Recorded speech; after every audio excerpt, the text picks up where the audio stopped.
Stanley Bielecky was born on November 12, 1903, near Berlin, Germany. His family came to the United States when he was 3, and they settled in East Chicago.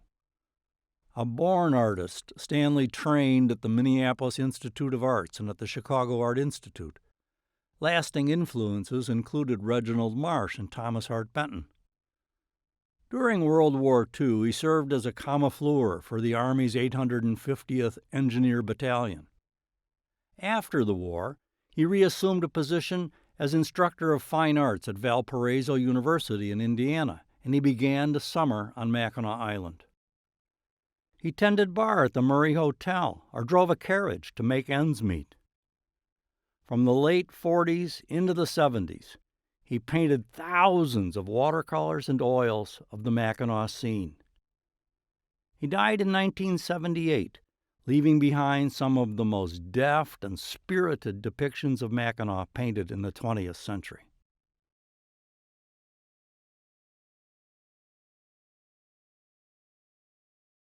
Stanley Bielecky's Boats and Buggies, red top to bottom.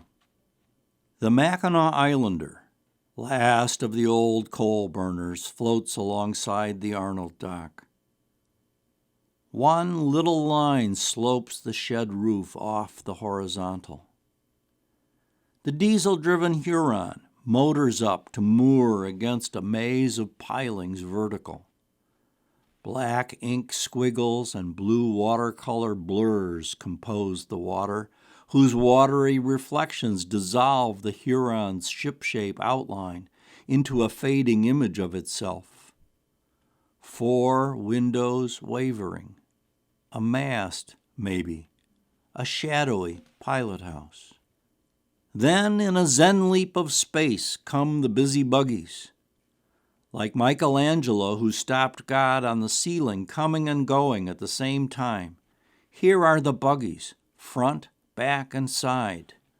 One, fringed and empty, waits eagerly for tourists. The inmates of the Grand Hotel's omnibus are each one neatly window-framed. The top-hatted teamster of the third carriage holds the line diagonal, as a bederbied driver ogles 3 broad-bottomed bicyclists wheeling by the baseline. Matched Belgians, strapped in sturdy harness, are rendered with cinched-up accuracy. Foreground-centered, the hefty horse puts a hoof forward, turns his elongated head towards us as if to say, "Am I not as much an individual as you? And which of us, sir, is pulling the heavier load?" This Mackinac scene itself floats on the blue void and was handed down by Stanley Bielecky.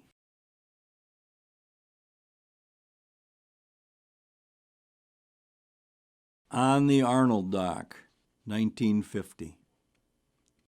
Bielecky does it again, catching with pencil and pigment and water fleeting island life now long gone, including the venerable city of Detroit, tied up to the dock in front of us. When she was launched in 1911, this sidewheel steamship was the latest and largest in design and in luxury. She could make 22 miles an hour, and her interiors were trimmed with English oak and Tiffany stained glass. By 1950, the D&C liner was cruising towards a ship's graveyard, treasured more for scrap than for her classic superstructure. The black hull dominates the middle of the composition. Fancy work ornaments the bow. Orange, red, yellow, blue blips are outlined into passengers along the rail. The blue-windowed pilot house crowns the next level.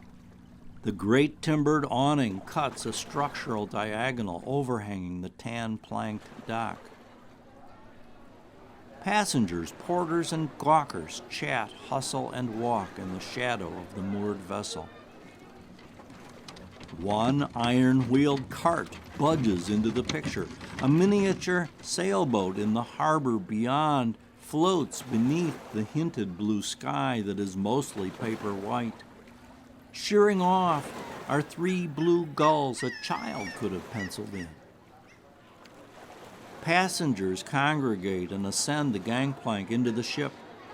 A purposeful porter in size 12 brogans lugs 2 suitcases.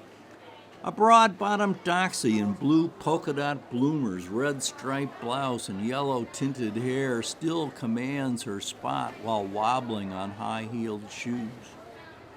And here is where it gets personal. That brown-haired boy in white shorts holding a blue book. That's me. I was there on the Arnold dock in 1950. And so was my 44-year-old father. That could be him on the right in a blue hat, or more likely the guy with his hands behind his back talking to the fellow from the crew. Bielecky has somehow snagged one of my primal memories. I was pushing 5 and on my first visit to already mythic Mackinac. My great-grandfather, Frank, an Irish lad, debarked on the island to join old bog neighbors, Murrays, Chambers, and Earleys, who had likewise abandoned their West Coast homes for the lure of food, jobs, and a landscape reminiscent of Ireland, if you totally discount the winter. Frank was crew boss on this very Arnold dock for years. My grandfather, James, the doctor, was born and lived his life on the island. My father, also James, the able-bodied seaman, was born on the island. Now he wanted to guide his Chicago-born son around one of the classy ships of his youth before it was consigned to the scrap heap. I remember going up the gangplank. I remember my fear that the boat would leave with us on it. I remember his fatherly forbearance in getting us back on the dock well before "all ashore, going ashore" was bellowed about the boat. And I would bet on the impression that the book in my hand is Paddle to the Sea.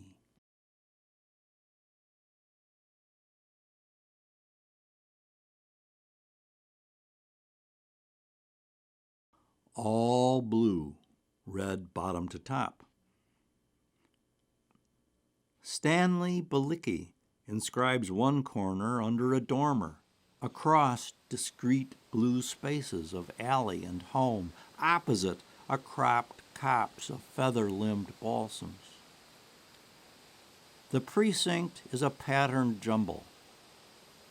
Roof-topped cubes lined up hugger-mugger in 90-degree verticals, 180-degree horizontals, and various slants off 45. The mild hulk of Gothic St. Anne's rises up just off center. Turreted cottage View de Lac is attendant. Blue, blue, blue suffuses flat plains marked with hand-drawn ink-black lines of walls, windows, another turret, and chimneys. Single-stroke shingles blur surfaces into definition this way and that. But where is everybody? Emerson Dufana does not walk his little dog Shotzi along the vague road of blue. No comparisoned horse canters. No team of Belgians pulls a loaded-up dray. Is it all naps and nuzzles for residents behind blue windows opaque? Blue stillness pervades the scene where 12 sailboats sail themselves west across the blue bay, all hands unrepresented. With the rectangular rigor of an antiquated brownie, the landmark tower of my ancestors' church is lopped off. The artist is gone now, leaving it to you to construct the lofty spire's tapering height, cross-fixed against a sky, all blue.